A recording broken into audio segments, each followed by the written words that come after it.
यहाँ पे जब पाकिस्तान में होता है कि पाकिस्तान में हम कहते हैं कि जब इस्लामाबाद में चेंज आएगा, जब नेशनल असम्बली में चेंज आएगा, जब प्रेसिडेंशियल सिस्टम आएगा, तो तब शायद पाकिस्तान के हालात बदल जाएंगे।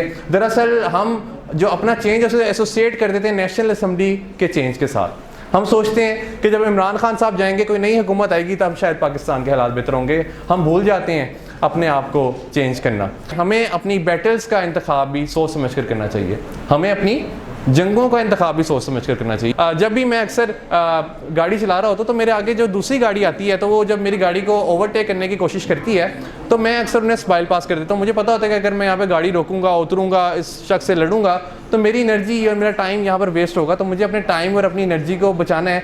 चाहे मैं ये जंग क्यों ना हार जाऊँ, मुझे जंग हारना मंजूर है, मगर मुझे टाइम ज़ाया करना मंजूर नहीं है। सो चूज़ योर बैटल्स वाइजली।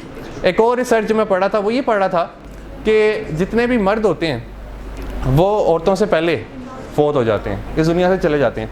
और इसकी वजह क्या होती है? इसकी वजह ये होती है कि उनका बिहेवियर रिस्की बिहेवियर होता है। जब भी वो रोड पे ट्रैवल कर रहे होते हैं तो वो अक्सर लोगों के साथ अग्रेसिव हो जाते हैं। और इसकी वजह से तीन मैंने कॉजेज़ देखी हैं, और वो तीन कॉजेज़ ये थी। उसमें पहली कॉज थी रोड एक्सीडेंट्स, कि रोड एक्सीडेंट्स की वजह से जितने भी मर्द होते हैं उनकी पहले मौत हो जाती है औरतों से। और दूसरी इसकी कॉज थी हार्ट डिजीज़, और वो हार्ट डिजीज़ भी क्यों होती है? क्योंकि हमारा एग्रेसिव बिहेवियर होता है। और तीसरी जो डिजीज़ थी वो थी लीवर कैंसर, जिसकी वजह से मर्द औरतों से पहले इस दुनिया से चले जाते हैं। भूटान में जो आपकी कंट्री की अगर उन्हें डेवलपमेंट देखनी हो, तो वो उस कंट्री की जीडीपी का मेजर नहीं करते, वो उस कंट्री के GNH को मेजर करते हैं। भूटान की गवर्नमेंट ग्रोस नेशनल हैप्पीनेस को मेजर करती है कि हमारा कंट्री कितना प्रोग्रेस कर रहा है। और इसमें भी उन्होंने 9 डोमेन्स रखी हुई हैं। और उन 9 डोमेन्स में एक डोमेन ये है कि आपकी साइकोलॉजिकल वेलबींग, जिसमें आपकी मेंटल हेल्थ आती है, आपकी स्पिरिचुअल हेल्थ आती है, एंड इवन आपका टाइम यूज़, कि आप अपने टाइम को किस तरह यूज़ कर रहे हैं, आपकी एजुकेशन, आपकी वेल्थ, ये सारा कुछ उसमें वो देखते हैं। वजह ये होती है कि अक्सर कंट्रीज़ जब जीडीपी को ज़्यादा प्रेफरेंस देते हैं, तो वो फिर दुनिया में जो लिस्ट शाया होती है उसमें हैप्पीएस्ट कंट्रीज़ में उनका शुमार नहीं होता। इसी वजह से भूटान का इस दुनिया में जब भी लिस्ट शाया की जाती है हैप्पीएस्ट कंट्रीज़ की, तो उसमें टॉप पे भूटान का नाम आता है। जो दूसरी बात ये थी वो मैंने देखी भूटान में, तो मैंने देखा कि इनकी क्या वजह होती है कि भूटान में लोग इतने खुश क्यों हैं।